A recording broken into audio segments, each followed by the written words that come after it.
श्री कृष्ण भगवान आगे अर्जुन को उपदेश देते हुए, गीता का ज्ञान देते हुए बताते हैं, मैं सूर्य रूप से तपता हूँ, वर्षा को आकर्षित करता हूँ और उसे बरसाता हूँ।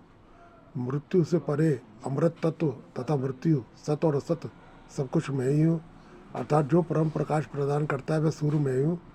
कभी कभी भजने वाले मुझे असत भी मान लेते हैं, वह मृत्यु को प्राप्त होते हैं। आगे वो कहते हैं, प्रार्थना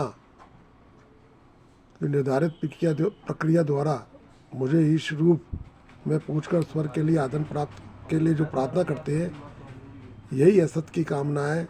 इससे वे मृत्यु को प्राप्त होते हैं, उनका पुनर्जन्म होता है। वे मुझे पूछते ही हैं, निर्धारित विधि से पूछते हैं, किंतु बदले में स्वर्ग की याचना करते हैं। वे पुरुष अपने पूर्ण के फलस्वरूप इंद्रलोक को प्राप्त होकर स्वर्ग में देवताओं के दिव्य भोग भोगते हैं। अर्थात वह भोग भी मैं ही देता हूँ।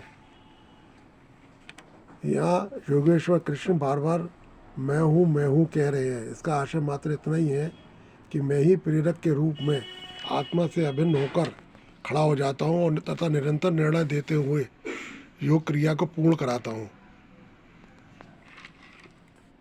इस प्रकार मैं यही कहूँगा कि श्री कृष्ण रूपी भगवान यानी इष्ट देव रथी होकर श्वास प्रश्वास पर रोकथाम न करने लगे, तब तक भजन प्रारंभ होता ही नहीं है।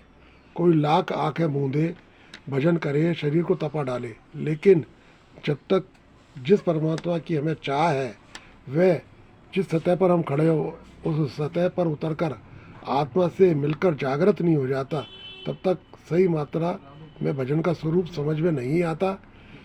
ये बिल्कुल सत्य है और ये मैं अनुभवी अपने अनुभव से कहता हूँ कि श्री कृष्ण महाराज बिल्कुल सत्य कह रहे हैं। जब तक हम भगवान को प्राप्त नहीं करते हैं या भगवान के प्रति हमारी आसक्ति नहीं बढ़ती है, तो हमें वो नहीं मिलता जो हम चाहते हैं। हमारी प्रार्थना सफल नहीं हो पाती है। ये मैं आपको बताता हूँ।